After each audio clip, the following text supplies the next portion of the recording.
The Earth, My Butt, and Other Big Round Things is a critically acclaimed young adult novel written by Carolyn Mackler and published in 2003. The story revolves around Virginia Ginny Shreves, a 15-year-old sophomore attending a prestigious private high school in Manhattan. Ginny struggles with her weight and carries a deep sense of self-consciousness about her appearance. Her affluent family values social status and physical attractiveness above all else, intensifying Ginny's awareness of her perceived flaws. Amidst her seemingly flawless family, Ginny feels inadequate and out of place. Ginny observes her parents' obsession with their weight, relentlessly pursuing their desired thinness. Her mother, who had experienced weight issues in her past, has developed an unhealthy fixation on dieting and fitness. She associates weight loss with escaping the poverty she faced during her childhood. Consequently, Ginny's mother frequently questions her about her own weight, urging her to shed a few pounds. On the other hand, Ginny's father habitually makes comments about women's bodies and openly favors thinner women. In an attempt to motivate Ginny to lose weight, he offers her a shopping spree as a bribe.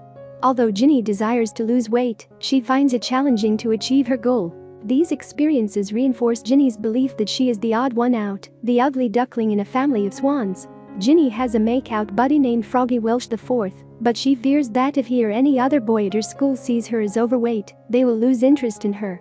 She lives her life according to what she calls the fat girl code of conduct. This code dictates that she only engages in intimate moments with Froggy in private to avoid appearing too confident, and she never deludes herself into thinking he might want to be her boyfriend. Ginny resorts to wearing baggy clothing at school in an attempt to conceal her body.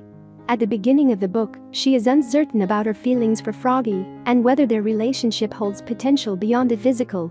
The idea of someone finding her attractive enough to be her boyfriend feels unimaginable to Ginny. Alongside these struggles, she copes with her best friend Shannon's recent move across the country. Her older sister Anais has joined the Peace Corps to escape their mother, whom Ginny refers to as the Queen of Denial. With her older brother Byron, whom she idolizes, away at college, Ginny finds herself navigating her parents' dynamics on her own. Ginny's daily routine revolves around avoiding interactions with the popular girls, exchanging emails with Shannon, indulging in television while indulging in junk food, and attempting to manage her relationship with her mother, who is a teenage psychologist but neglects her own daughter. However, life takes a dramatic turn when Ginny's father receives a life-altering phone call one night. She discovers that her older brother Byron is being expelled from Columbia University due to committing a crime against a girl during a drunken party. Byron is forced to return home, leading Ginny to completely reassess her former idol. Struggling to confront the reality of her brother's actions, Ginny's parents choose to ignore the situation and proceed as if nothing has happened, leaving Ginny to handle the aftermath by herself.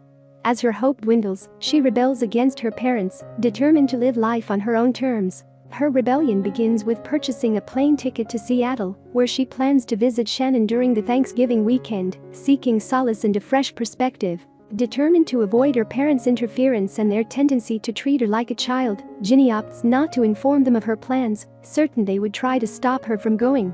It is only moments before boarding the plane that Ginny finally reveals her intentions to her parents. As this pivotal point in the story unfolds, Ginny embarks on a transformative journey, rebelling against the limitations imposed on her by both herself and her parents. Embracing her newfound courage, Ginny takes bold steps such as dyeing her hair purple and getting her eyebrow pierced.